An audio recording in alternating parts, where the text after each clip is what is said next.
Namastê, o Deus em mim, saúde o Deus em vocês. Me chamo Vitor Babo, sou filósofo e terapeuta.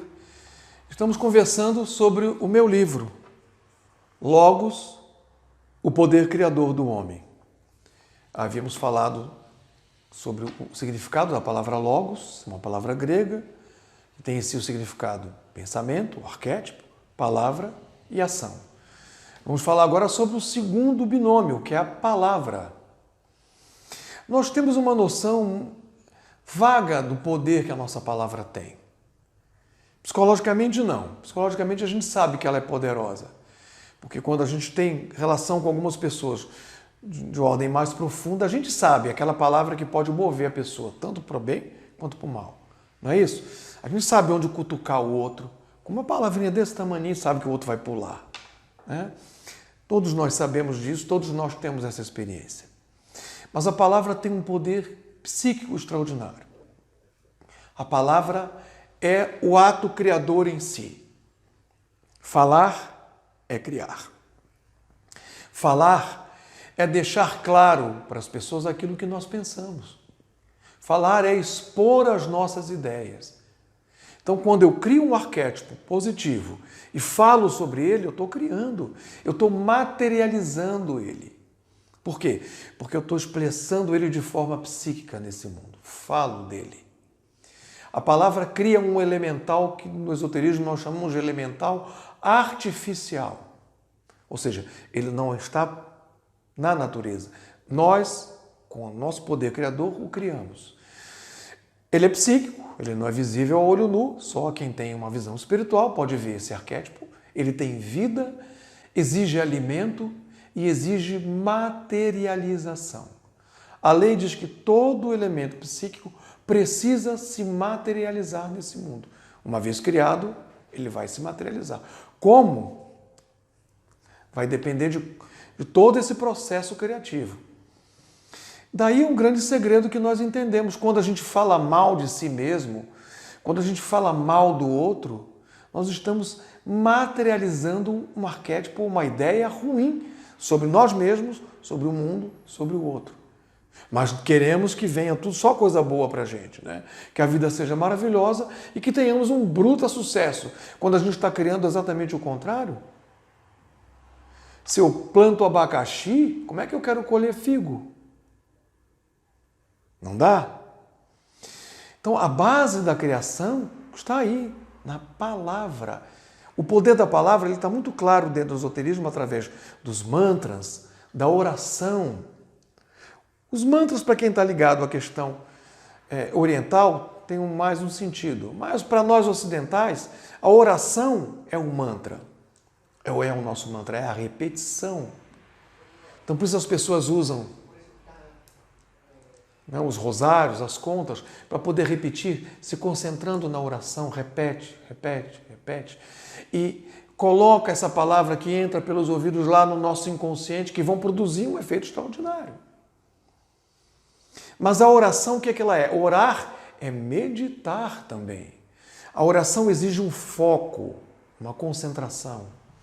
Na religião, ou nas religiões, seja ela qual for, depende do culto que os senhores professem, mas ela está sempre voltada a ídolos externos, ela é exotérica. Então as pessoas focam no seu ídolo, ou na Nossa Senhora, ou no Cristo, ou no santo que for, e oram para esse santo, e acham, afinal, conseguir um milagre. Né? O santo fez o milagre na minha vida. Não, senhores, quem fez o milagre na sua vida foi o Senhor mesmo. O foco é a primeira capacidade que a meditação faz o homem desenvolver em si, é esse foco. A oração traz isso. O homem foca a sua mente e a oração, a sua energia projetada numa imagem externa, num santo. E aquele foco vai produzir, vai mover um poder interno extraordinário do seu próprio espírito, do seu eu superior, que é quem vai produzir todos os milagres, entre aspas. É por isso que o iniciador dos iniciadores, o Cristo, diz lá no Evangelho, não fui eu que te curei, tua fé te salvou. A fé verdadeira é aquela baseada nesse foco, nessa concentração de energia em algo que você acredita. num santo externo que seja. O que nós vamos ter que aprender, o que a gente ensina aqui no espaço holístico, é que esse poder interno no homem, se você aprende a focar nele diretamente, esse poder se move de forma muito maior. Ele vai se expressar na sua vida de uma forma muito mais dinâmica, muito mais precisa, muito mais forte. É a palavra que vai ter que se materializar. É um fenômeno extraordinário, porque nós usamos a palavra para nos comunicar nesse mundo, para expressar as nossas ideias. Mas qual é o grande problema desse trinômio? A nossa palavra geralmente é mentirosa. Nós não falamos aquilo que pensamos geralmente. Eu não vou falar o que eu penso de fulano, né? Aí é a chamada hipocrisia humana. A gente não fala a verdade porque a gente sabe que se falar a verdade não vai agradar. Nós temos que aprender que a gente não está nesse mundo para agradar a ninguém. Nós estamos nesse mundo para sermos verdadeiros. E a verdade, nua e crua, é dura, na maioria das vezes. Não é agradável. Por quê? Porque nós não estamos acostumados a ouvir a verdade. A gente quer que alguém venha para dar tapinha nas nossas costas e dizer como a gente é maravilhoso, como a gente é perfeito, como a gente é bom. Não somos, isso é uma ilusão. Isso é uma fantasia. Nós estamos nesse mundo para aprendermos a ser isso tudo, mas nós não somos ainda. Ou somos em alguns momentos e em outros não. Nós somos ora luz e ora sombra. O oriental percebe bem isso. Nós não, nós somos educados para ver só luz, nós temos que ser só luz. Não. A nossa natureza comporta luz e sombra. Sempre que há luz, há sombra. Iluminem algo, qualquer coisa material, que ela vai gerar uma sombra. Faz parte desse mundo. Nós temos essa sombra em nós. Temos que encontrar essa realidade. Aceitar, como diz o budismo. A aceitação não é uma coisa passiva. Eu aceitar, eu nasci assim, eu vou ser sempre assim, né? Síndrome Gabriela, né? Como eu digo, não. Não é aceitar para se acomodar, aceitar para mudar. Eu digo sempre que um viciado nunca vai deixar de ser viciado enquanto ele não aceita que é viciado. Precisamos aceitar que a sombra existe dentro de nós e faz parte de nós. Só assim eu vou poder mudar. Porque se eu acho que eu sou superior, que eu sou certo, ou que naquilo eu não erro, ou isso eu faço, aquilo eu não faço, eu jamais vou me encaminhar nessa direção para mudar isso. Esse é o papel da palavra e da oração. Transformar a psicologia humana. O que a oração faz é encher a máquina humana, psicológica, de elementos positivos que vão nos ajudar a nos transformar em algo melhor. É a palavra. Não é a palavra xoxa, a palavra mole. Porque apesar, mesmo a palavra xoxa, mole, e despretensiosa e despreocupada, tola, que nós falamos, nós vamos responder por ela, como diz lá os evangelhos. Responder por quê? Porque elas estão criando de qualquer forma e eu vou ter que responder. São minhas criações. Eu vou ter que me ver com essas criações. Por quê? Porque elas vão se materializar e vão trazer os problemas que eu não quero. Aí o camarada fica lá, então eu vou focar na força de atração que eu vou atrair coisa boa. Não vai atrair nada. O senhor já criou tudo errado aí. O senhor tem que criar um elemento contrário para contrabalançar aquilo que já fez de negativo. E nós vamos aprender aqui como fazer isso. Eu vou dar as práticas para os senhores lá na frente, até onde é possível se fazer isso no vídeo. É óbvio. Mas algo que vai ajudar os senhores a mudar essa situação.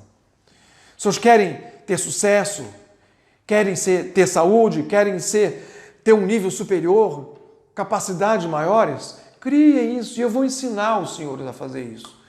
Isso não é nada difícil de compreender. É difícil de realizar? É. Não vou mentir para os senhores, é. É por quê? Porque o mundo não nos ensina nada disso. Nós estamos vertidos para fora todo o tempo. E o Evangelho diz lá de forma sábia que a realidade do mundo, que o reino dos céus está dentro do homem, está dentro de vós. Então as questões maiores, o reino dos céus como símbolo do superior no homem, de tudo que tem realmente valor maior, está dentro do homem, não está fora. Até porque nós estamos acabando de ver, se o princípio da criação e a realidade está lá no arquétipo, que é o primeiro trinômio do Logos, A realidade está lá dentro, que aqui é só uma materialização dessa energia mental aqui no mundo. Então isso aqui não tem realidade. A realidade verdadeira está lá dentro. E é essa realidade que eu tenho que aprender a conhecer, aprender a dirigi-la para o meu bem, para o meu sucesso e para o sucesso do meu semelhante. Né? Que se eu pensar só no meu sucesso, eu também não vou me dar bem. Eu não posso me dar bem enquanto o meu irmão está se dando mal. Tem um grande mestre do esoterismo passado, chamado Eliphas Levi, que era um abade franciscano do século retrasado, que dizia: esse mundo para mim seria um paraíso se meus irmãos não sofressem nele. É essa capacidade de misericórdia e de compaixão que nós temos que aprender a desenvolver, para sermos felizes de verdade. Compreender que não é porque o outro criou essa situação ruim que hoje faz ele sofrer, viver nas ruas como mendigo, que eu não vou ter compaixão dele. Eu tenho que aprender a desenvolver a compaixão. Mas isso nós vamos ver lá na frente, quando a gente tratar da gênese emocional do homem, essas capacidades que nós não temos e que a gente acha que tem, se atribui sem ter. No momento eu peço para vocês se inscreverem no canal, compartilharem esse vídeo, deixem o like de vocês, compartilhem, não se esqueçam de compartilhar, para que mais pessoas possam ter acesso a esses conhecimentos e se aproveitar. Namastê, o Deus em mim, saúde o Deus em vocês.